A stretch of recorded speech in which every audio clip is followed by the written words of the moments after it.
नमस्कार साथियों, स्वागत है आप सभी का आपकी अपनी पाठशाला पर। मैं हूं अंकित अवस्थी और आप हैं मेरे साथ में। राम मंदिर में हाल ही में ध्वजारोहण का कार्यक्रम हुआ।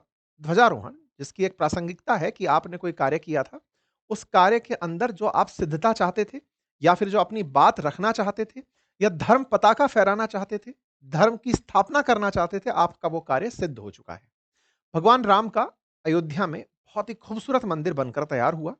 आप सबने तस्वीरों के माध्यम से और कुछ ने प्रत्यक्ष जाकर के भी इसे महसूस किया होगा। मैं यहाँ पर प्रत्यक्ष 2 बार जा चुका हूँ और मुझे बहुत दिव्य अनुभूति यहाँ पर हुई कि यहाँ पर बहुत सारे भारतीयों का वो मानस इन्वॉल्व है, जिसके तहत वो इसे बनते हुए देखना चाह रहे थे। 500 साल का एक संघर्ष था। एक यहाँ पर विवादित ढांचा खड़ा था, जिसे कोर्ट के आदेश के बाद हटा दिया गया और हटाने के बाद यहाँ पर वापस से उस मंदिर की जिसके स्थान पर कभी यहाँ पर विवादित ढांचा खड़ा था, एक मस्जिद खड़ी थी, उसे हटाया गया और उसके स्थान पर भव्य मंदिर का निर्माण हुआ। कोर्ट में कई सालों तक इसके ऊपर विचाराधीन मामला रहा, सुनवाइयाँ कई दिनों तक चली, लगभग 70 साल तक इंतजार रहा, 500 साल तक इसके के पीछे विवाद रहा।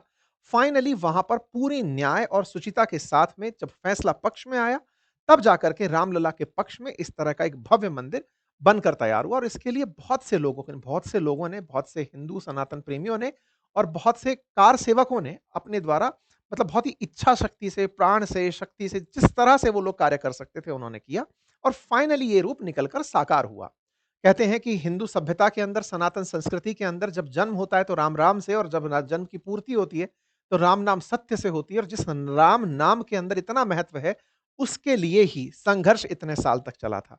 यानी कि जिन राम से भारत अपना गौरव प्राप्त करता है, वही राम अपने स्थान से कई साल तक संघर्ष करते रहे। फाइनली उनके भक्तों के द्वारा एक मंदिर उनके प्रमाण के रूप में, उनकी पहचान के रूप में बनाया गया और वो मंदिर वाक़ई में समस्त भारतीयों के लिए इस समय गौरव का विषय बन रहा है। जब आपने कोई कार्य किया होता है, तो कार्य के पीछे का एक मंतव्य होता है जो ध्वजा आपको स्पष्ट करती है। ध्वजा का प्रतीक ये होता है, झंडा लहरा रहा है। इस चीज़ का एक ध्वज लहरा रहा है। ध्वज जो सेरेमोनियल तरीके से आपको बताता है कि इस मंदिर की प्रासंगिकता क्या है, क्यों बनाया गया है इसे। इस ध्वज पर जिन प्रतीक चिन्हों को, जिस कलर को अंकित किया जाता है, जिस कलर से इसको बनाया जाता है, उसका एक महत्व होता है कि भई हमने ये इसलिए बनाया है क्योंकि हम ये स्थापित करना चाहते हैं। जैसे राम राज्य की स्थापना करना चाहते हैं। राम भगवान जिस तरह सोचा करते थे अयोध्या में जब उनका शासन था, तब वो जनमानस के लिए क्या सोचते थे? रामराज की जो परिकल्पना है, वो क्या थी?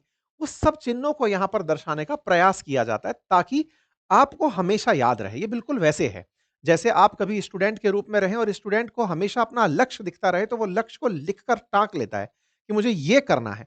तो जिस तरह कहते हैं ना, अर्जुन जो है, वो मछली की आँख ही देख रहा है।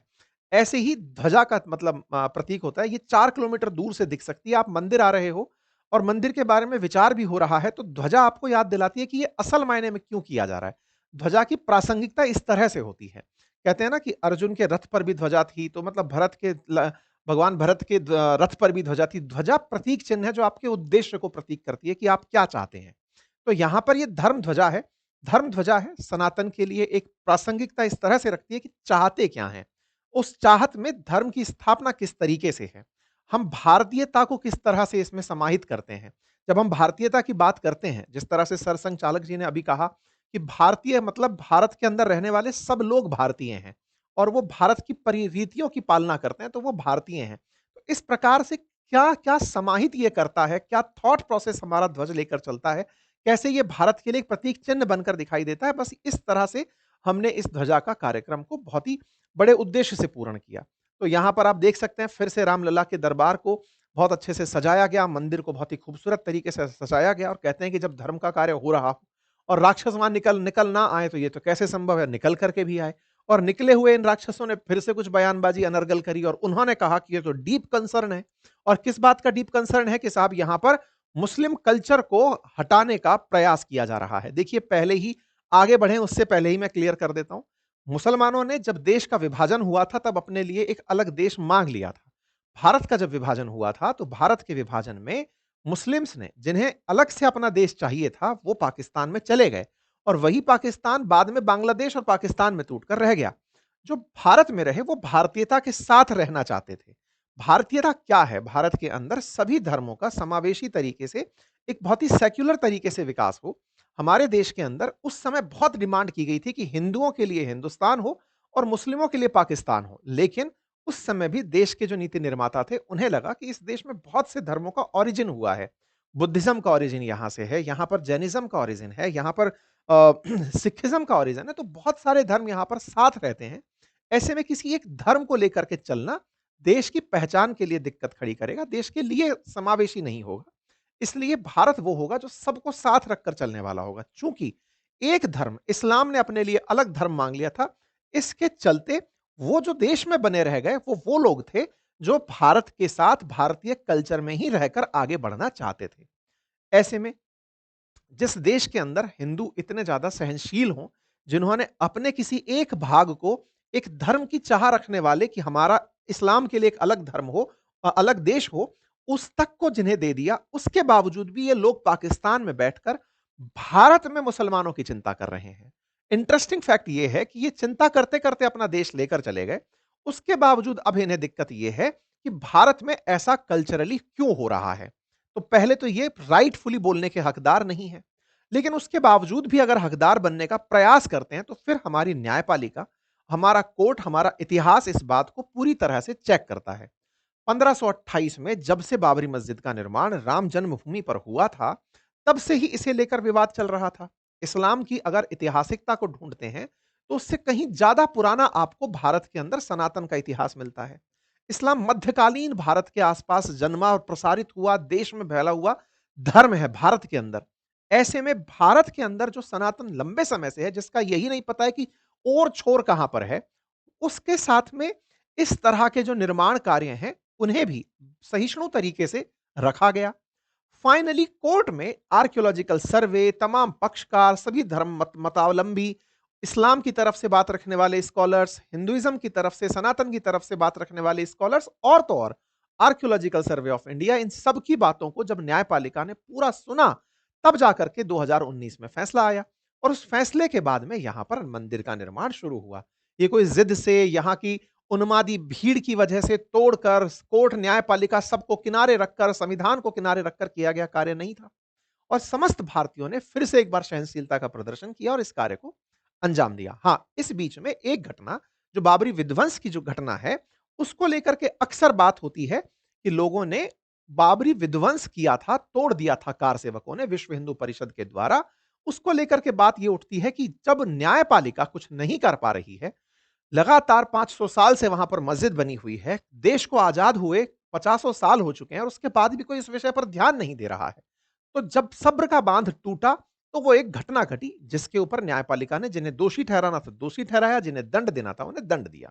ये इस प्रक्रिया में हुई देरी के कारण परिलक्षित हुई घटना थी, जिसे देशवासियों ने वैसे ही देखा। खैर, फाइनली जब न्यायपालिका द्वारा वर्डिक्ट सुनाया गया 2019 में, तो यहां पर मंदिर निर्माण शुरू हुआ।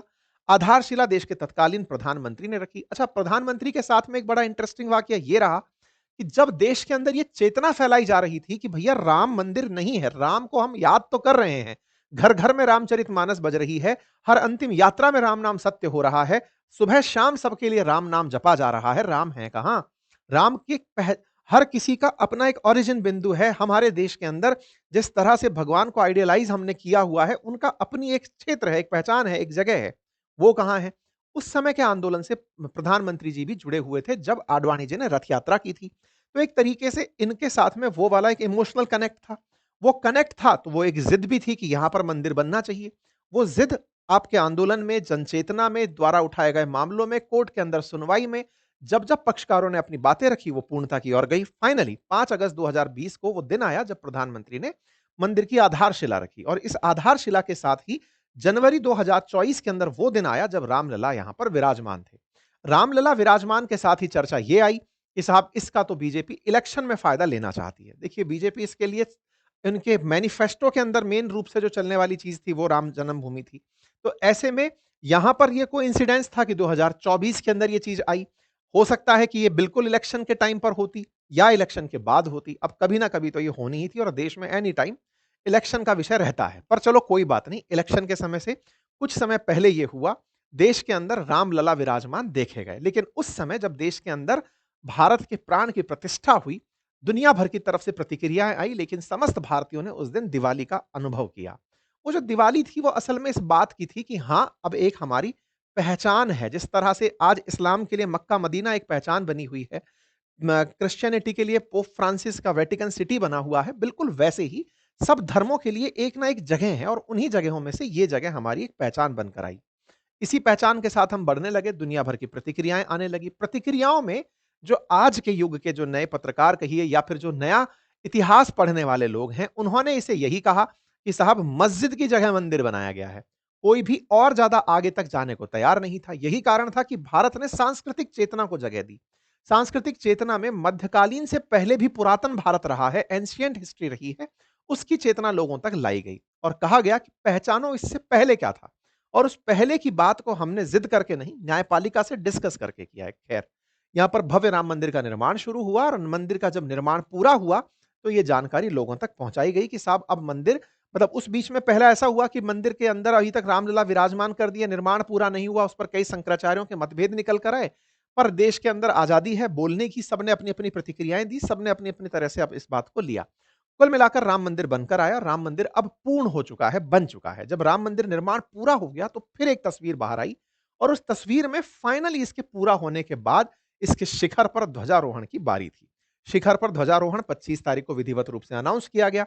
जिस तरह से आप ये संरचनाएँ देख रहे हैं, जिस दंड के साथ में ध्वजा लगनी है, ये सब चीज़ें बहुत ही भव्यता के साथ आ रही थी। प्रधानमंत्री ने 24 नवंबर को इस बात का अनाउंसमेंट किया कि भई कल के दिन 10 बजे अयोध्या के अंदर हम इस प्रकार से दर्शन पूजन करके राम ध्वजा मतलब ध्वजा का ध्वजारोहण करेंगे। तो यहाँ पर प्रधानमंत्री के साथ में आरएसएस चीफ उपस्थित थे, राज्यपाल उपस्थित थे, मुख्यमंत्री उपस्थित थे और इस प्रकार से इस कार्य को मतलब पावन तरीके से पूर्ण कराया गया। यहाँ पर आप देख सकते हैं कि किस तरह से ये कार्यक्रम हुआ और ये हर किसी को बहुत ही अभिभूत करने वाला पल था। जिसने भी इस दिन को देखा, बहुत सी फ़िल्मों में कई बार इस तरह का चिन्ह होता है ना कि जब आप कोई जंग जीत रहे होते हैं, जंग जीतने का प्रतीक चिन्ह होता है कि ध्वजा लगा दी। आपने अगर कभी भी सिपाहियों को युद्ध के मैदान में युद्ध करते हुए देखा हो और उस बात की अनुभूति ली हो कि हाँ भाई, अब हमने यहाँ पर जाकर के दुश्मन के गढ़ पर जाकर के अपना झंडा गाड़ दिया है।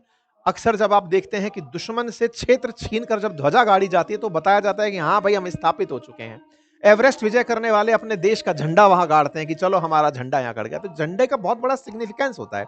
तो ये जो आप फ्लैग जाता हुआ ऊपर देख रहे हैं, असल में इसका सिग्निफिकेंस था कि हम कुछ मूल्य स्थापित कर रहे हैं, फाइनली धर्म ध्वजा स्थापित कर रहे हैं।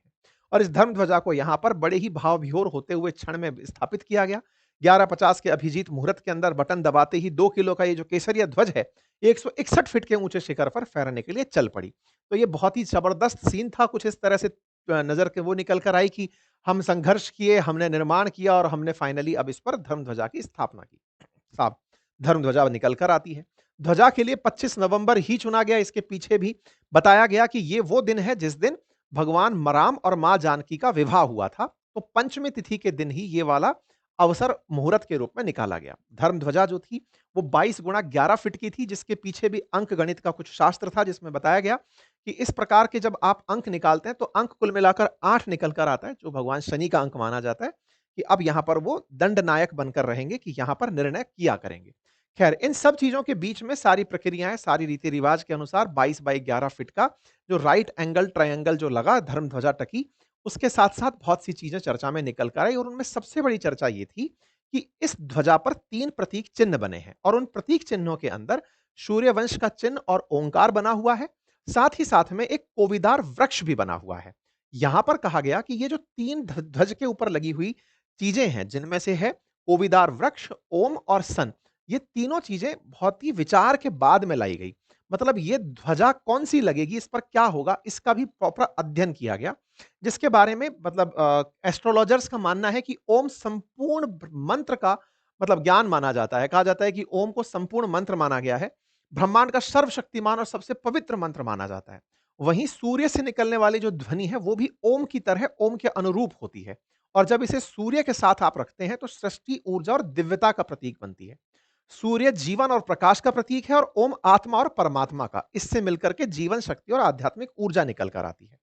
यहीं पर एक और वृक्ष था, जिसे कोविदार वृक्ष नाम दिया गया, वो वृक्ष भी साथ-साथ लगाया गया और इसके बारे में कहा गया कि राजध्वज का हिस्सा था कभी अयोध्या के अंदर कोविदार वृक्ष, इसलिए इसे यहाँ पर लगाया गया और इसके बारे में जानकारी वाल्मीकि रामायण में मिलती है।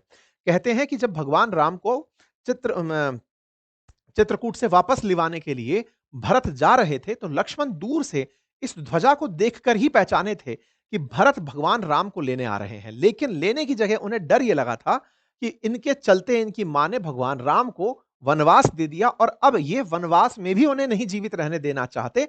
लक्ष्मण जी ने मन में ये भाव पैदा कर लिया था कि भरत संभवतया भाई के साथ युद्ध करने आ रहे हैं और उन्हें पता है कि ये 14 साल बाद लौटेंगे, क्यों नहीं 14 साल बाद भी ना लौटने दिया जाए। इस तरह का एक प्रसंग आता है। लेकिन कहा जाता है कि लक्ष्मण जी ने वो ध्वजा जो देखी थी, उस ध्वजा की व्याख्या वाल्मीकि रामायण में कुछ इस प्रकार से है कि उस पर कोविदार वृक्ष ध्वज दिखाई दिया था, तो वहां से ये कोविदार वृक्ष निकल करके आया। इसके पीछे की वैज्ञानिकता क्या है? इस किताब के बारे में plant and animal diversity in Valmiki Ramayana के अंदर भी रिसर्च करके इस किताब के बारे में लिखा, मतलब इस वृक्ष के बारे में लिखा गया। कहा गया कि ये अयोध्या का राज्य वृक्ष हुआ करता था। ये सुंदरता और औषधीय उपयोग के लिए जाना जाता था और इसकी वजह से कई प्रकार की रोग दूर होते हैं, ऐसा इसको माना जाता था। और आरएसएस प्रमुख मोहन भागवत जी ने भी जब अपने बारे में इस बारे में बात की, तो उन्होंने कहा कि भगवा ध्वज पर जो रघुकुल का प्रतीक है कोविदार वृक्ष, वो यहां पर रघुकुल की सत्ता का प्रतीक बन करके रहेगा और ये सत्ता का प्रतीक ऐसे भारत को बनाने का जो इस धर्म और ज्ञान को पूरी तरह दुनिया में फैलाए, इसकी प्रासंगिकता को महत्व देगा। ठीक है, लंबाई गुणा उसको चौड़ाई को लेकर के जैसा मैंने आपको बताया अंकगणित का मामला रखा गया। फिर बात आई कि इसका रंग केसरिया ही क्यों रखा गया।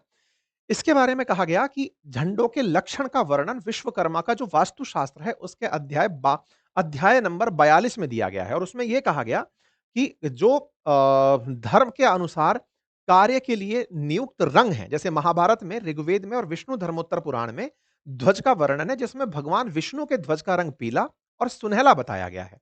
इनके अवतार होंगे, उनके ध्वज का रंग केसरिया और पीतांबरी होगा। इस तरह से भगवान श्री राम और विष्णु, भगवान चूंकि विष्णु के अवतार हैं इसलिए इनके ध्वज का रंग केसरिया है। तो एक तरह से केसरिया भगवान विष्णु के अवतार श्री राम के उसका ध्वज का रंग निकाल कर आया गया। फिर इसके बाद में प्रधानमंत्री जी ने मंदिर की पूजा पाठ की। पूजा के बाद इन्होंने अपनी जो भावनाएं हैं वो ट्वीट पर साझा की। रामलला के जो दर्शन हैं वो पूरे देश के सामने निकल कर आए। देखिए, आप यहाँ पर दो तरह की बातें आती हैं। पहली बात, जो बहुत सारे लोग जो इसे एक पार्टी विशेष का कार्यक्रम मान करके, जो ये मान करके कि आरएसएस का और बीजेपी का कार्यक्रम था और हिंदुओं का कार्यक्रम था, इस तरह के कार्यक्रम में प्रधानमंत्री की उपस्थिति, प्रधानमंत्री बहुत बार बहुत से कार्यक्रमों में उपस्थित हुए हैं। आप बहुत बार सिख धर्मावलंबियों के कार्यक्रम में भी गए हैं, तो जैन धर्मावलंबियों के कार्यक्रम में भी आप दिखाई दिए। तो यहाँ पर जाना देश के प्रधानमंत्री का सेक्युलर कंट्री के रूप में जाने से कोई भी गुरेज नहीं है। उनका जाना यहाँ पर एक तरीके से सेक्युलर राष्ट्र के नाम पर भी समझ में आता है। वहीं दूसरी तरफ, चूँकि आप खुद भी सेम मान्यता मानते हैं, यानी कि आप खुद भी सनातनी हैं और विश्व, मतलब भारत के अंदर अगर धर्मावलंबियों की बात की जाए तो विश्व हिंदू परिषद, आरएसएस, ये सभी वो और बीजेपी, ये सभी राम मंदिर से अपने आप को जोड़कर हमेशा से चलते आए और आपकी पूरी तरह पॉलिटिकल आइडियोलॉजी राम मंदिर पर टिकी थी। तो आपके लिए निश्चित ही ये बहुत बड़ा दिन था। अब इसके साथ में तमाम प्रकार की चर्चाएँ निकल कर आई और वो चर्चाओं में ये था कि प्रधानमंत्री भाव-विभोर होकर के हाथ हिलने लगे। बहुत सारे क्षण ऐसे होते हैं जब आपको लगता है कि आपका रिजल्ट आपके सामने खड़ा है, जिसके लिए संघर्ष टिका था।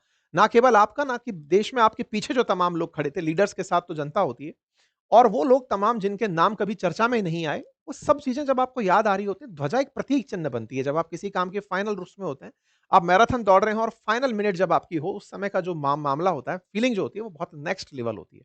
तो इसमें प्रधानमंत्री की जो फीलिंग्स हैं और देशवासियों की जो फीलिंग्स हैं धर्म ध्वजा के मामले में, वो निश्चित ही नेक्स्ट लेवल है। उन्होंने अपनी बातों को ट्वीट्स के माध्यम से बताया और कहा कि 190 साल पहले मैकाले, जिसकी शिक्षा पद्धति के बारे में हम बात करते हैं, कि उसने कहा कि भारत से सनातन शिक्षा पद्धति मिटाओ और इनको अंग्रेजी दे दो, इनके मूल्यों को खत्म कर दो। बोले उसने कभी ऐसा किया था कि भारत के अंदर से भारतीयता को गायब कर दिया था। अब अगला 10 साल का हमारा लक्ष्य ही ये है कि हम गुलामी की मानसिकता को दूर करेंगे।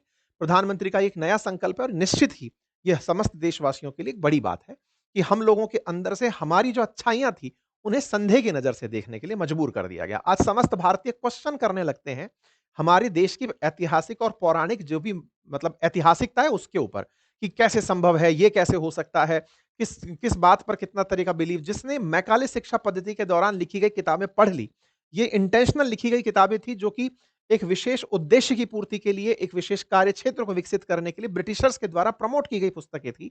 जिसने ऐसे लिबरल लोग पैदा कर दिए, जिसने इस तरह के सूडो ज्ञान रखने वाले लोग पैदा कर दिए, जिन ज्ञान लंबियों ने भारत के अंदर भारतीयता पर ही सवाल खड़े कर दिए। भारत के अंदर जो इतने लंबे समय से चली आ रही सनातन परंपराएं हैं, हमारी जो भी मतलब आयुर्वेद जैसी जो बहुत अच्छी कुशल विज्ञान है, हमारी वास्तुशास्त्र है, उन सब पर उन लोगों ने अपने तरीके से सवाल खड़े कर दिए ताकि हमारी वो रिचनेस बाहर निकल कर ना आए। अभी मैं कल परसों एक बहुत ही शानदार वीडियो देख रहा था, जो रोगन एक काफ़ी अच्छे पॉडकास्टर हैं, उन्होंने कैलाश जो टेम्पल्स बने हुए हैं उनको देख कर के जो प्रतिक्रिया दी, वो उनका दिमाग खराब किया, यार ये कोई कैसे पॉसिबल है कि हज़ारों साल पहले कोई सिंगल शिला को काटकर इतने बड़े टेम्पल्स बना सकता है। भारत के टेम्पल्स को देखकर विदेशियों के मन में आने वाली ये प्रतिक्रियाएँ स्वाभाविक हैं, वो डराती हैं उन्हें कि भारत रिच ऑफ कल्चर देश है, इसमें ऐसे-ऐसे बुद्धिजीवी लोग पैदा हुए हैं। भारत इटसेल्फ में कई देश रहते हैं, कई तरह के देश भारत में रहते हैं। ये बात दुनिया को रास नहीं आती, पचने वाली बात नहीं होती और इसीलिए वो भारत को तोड़ने के लिए कई प्रकार के प्रपंच रखते हैं। खैर कोई बात नहीं, हम समस्त भारतीय जिस दिन भारतीयता को पहचान जाएँगे, उस दिन हम बहुत आगे होंगे। कुल मिलाकर के ये सब काम हुआ तो पाकिस्तान को मिर्ची लगनी थी, उनका कुछ है नहीं लेना-देना। बात करी जाए इसी चीज़ को लेकर के कि इससे क्या फ़ायदा हुआ अर्थव्यवस्था की अगर बात की जाए, क्योंकि अक्सर ये देखा जाता है कि साहब कुंभ का आयोजन हो गया, राम मंदिर का निर्माण हो गया, इससे फ़ायदा क्या हुआ? तो अर्थव्यवस्था को फ़ायदा होता है साथियों। अर्थव्यवस्था को फ़ायदा ये है कि राम मंदिर बनने के बाद से अयोध्या फ़ेवरेट डेस्टिनेशंस में से एक हो गई है। अयोध्या के कारण जो यूपी की जो जीडीपी है उसमें 10,207 करोड़ रुपए का जो जीडीपी का योगदान है वो अयोध्या इटसेल्फ की 10,000 करोड़ की जीडीपी हो गई है, क्योंकि यहाँ पर बड़ी मात्रा में पर्यटक आ रहे हैं, लोगों का आना-जाना हो रहा है, होटल्स हैं, तमाम प्रकार के इंफ्रास्ट्रक्चर परियोजनाएँ चल रही हैं।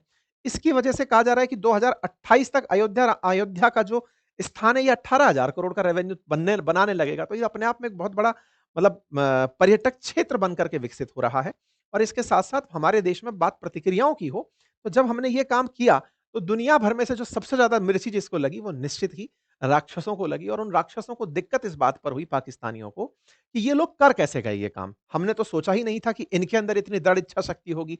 दृढ़ इच्छा शक्ति तो हमारे अंदर ही थी जो हम अपना देश माँग कर ले गए। ये अपने देश में रहते हुए भी अपने लिए कभी माँग नहीं कर पाएँगे, ये इनकी गलतफ़हमी थी और इस गलतफ़हमी को इन्होंने रोना-पीटना शुरू किया, दुनिया भर के अंदर लिखना शुरू किया और कहा कि इंटरनेशनल लोगों से हम चाहते हैं कि वो अटेंशन दें कि भारत में कैसे इस्लामोफोबिया जन्म ले रहा है और हेरिटेज को किस तरह से दिक्कत हो रही है। इस्लामोफोबिया यानी कि भारत के लोग इस्लाम से कितना डर रहे हैं और लोगों को डरा रहे हैं कि देखिए इस्लाम आएगा तो ये कर देगा। अरे तुम इस्लाम से थे तो ही तो तुम्हारा देश लेकर अलग हो गए। कम से कम अब तुम पर फ़ोकस कर लो और अगर तुम्हें इतनी ही चिंता हो रही है कि हमारे देश में अल्पसंख्यकों के साथ क्या हो रहा है, तो हम तुम्हें तुम्हारा आईना दिखा देते हैं कि तुम्हारे यहाँ पर क्या हो रहा है। हमारे देश के अंदर तो कोई भी प्रतिक्रियावादी घटना जो है वो चूँकि कोर्ट की मान्यता के अनुसार चल रही है, कोर्ट के आदेश पर पूरे विमर्श के बाद चीज़ें निकल कर आई हैं, लेकिन फिर भी पाकिस्तान तो यूएन तक से दखल की माँग कर दिया कि भई इस पर यूनाइटेड नेशन को दखल देना चाहिए। पिछली बार भी जब हमने राम मंदिर की प्राण प्रतिष्ठा की थी, पाकिस्तान पहुँच गया था, यूएन के अंदर जाकर के चर्चा कर दिया था। यूएन में जाकर के पहुँचा और भारत ने फिर इसको इनकार किया कि सर ये क्या फालतू की बातें कर रहा है जो इस बात को इस तरह से उठा रहा है। तमाम प्रकार से पाकिस्तान इस पर लंबे समय से छाती पीट रहा है कि भारत ने ये क्या कर दिया। जब इस तरह की और प्रतिक्रियाएँ आई तो भारत ने इनको साफ नसीहत दी कि अपने गिरेबान में झाँको, अल्पसंख्यकों के मामले में हमें ज्ञान मत दो। हमारे देश में तमाम प्रकार के मतावलंबी बहुत ही खूबसूरती से रहते हैं, अपने हर काम को पूरा करते हैं। हमारे देश में बौद्धिज़्म को मानने वाले, सिखिज़्म को मानने वाले, क्रिश्चियनिटी को मानने वाले मतावलंबी बड़ी संख्या में हैं, जैनिज़्म को मानने वाले और वो बहुत ही खूबसूरत तरीके से हमारे देश के अंदर समावेशी तरीके से रहते हैं, तो इसलिए अपने गिरेबान में झाँको। और पाकिस्तान ने जब ये सब बातें करना शुरू किया तो खुद ट्विटर तक ने इसके ऊपर लिख दिया कि ये मिसलीडिंग बयान दे रहा है पाकिस्तान, ये झूठ फैला रहा है। ख़ैर, अब मैं आपको पाकिस्तान की बात बता दूँ, पाकिस्तान में खुद के यहाँ पर क्या हाल है माइनॉरिटीज़ के, आप वो अगर देखें, तो एक वीडियो है जो बहुत ज़्यादा इस समय वायरल हो रहा है, 2023 का ये वीडियो है, अगर आप चाहेंगे तो हम इसको इंस्टाग्राम पे भी शेयर करेंगे। इसमें क्या हो रहा है कि एक राम मंदिर बना हुआ है पाकिस्तान के अंदर और पाकिस्तान के अंदर ये झांग डिस्ट्रिक्ट के अंदर है। सियाल करके ये अहमद सियाल करके टाउन है। ये सीताराम मंदिर बना हुआ है। सोचकर देखिए कि इस मंदिर के नीचे ही चिकन शॉप खोली हुई हैं, मीट और मांस की दुकान खोली हुई है। सोचिए जिस मंदिर के ऊपर यहाँ पर सीताराम लिखा हुआ है, यहाँ पर राधे श्याम लिखा हुआ है, पाकिस्तान में अल्पसंख्यकों के बारे में मैं आपको चर्चा कर रहा हूँ। विचार करके देखिए कि क्या हाल है इन लोगों के यहाँ पे। ये अल्पसंख्यकों के लिए क्या बात करेंगे और दुनिया में क्या ढिंढोरा पीटेंगे, देखने वाली बात ये आपके सामने है। इससे अंदाज़ा लगा सकते हैं मतलब ये तो हालात हैं, यहाँ पर हिंदू निकल कर के प्रोटेस्ट करते हैं कि साहब हमारे लिए ये हाल हो रहा है, कोई सुनने वाला नहीं है। और ये निकल कर के बात करते हैं, ये केवल मंदिरों के हाल नहीं है। यहाँ पर आपको बर्थ प्लेस गुरु रामदास सिंह जी का दिखाया गया है, जिसके अंदर चूना मंडी लाहौर के अंदर का हाल है। गुरुद्वारा श्री धवल खाना साहिब है, उसके हालात आप देखकर अंदाज़ा लगा सकते हैं, क्या हाल है। पाकिस्तान के लिए ये पर्याप्त है कि उसके यहाँ पर तो साहब धर्म के आधार पर देश बनाया गया था, तो हम तो ये सब अपराध कर सकते हैं। ये अपराध नहीं है, ये दुनिया के सामने बोलने से पहले गिरेबान में झाँकने वाली बात है। कुल मिलाकर के पाकिस्तान की बात को इग्नोर मारते हैं और जो भी हिंदू मतावलंबी हैं और सनातन प्रेमी हैं, जिनके अंदर उद्देश्य अपनी अच्छाइयों को दुनिया भर में प्रसारित करने का है। उनके लिए ये दिन काफ़ी ऐतिहासिक था और निश्चित ही सभी के लिए प्रेरणा का कारण था। कुल मिलाकर इतना ही, बाकी आप सब लोग इस विषय पर क्या सोचते हैं, अपनी राय कमेंट बॉक्स में दें। चैनल पर नए हैं तो चैनल को सब्सक्राइब कर लें और हाँ, मंथ एंड सेल चल रही है। अपनी पाठशाला के कोर्सेज़ में, हमारे नोट्स में उनका लाभ लें। हमारी कई किताबें, पुस्तकें ऑलरेडी उपलब्ध हैं, आप उन्हें एप्लीकेशन से या फ्लिपकार्ट से ऑर्डर कर सकते हैं। Thank you so much.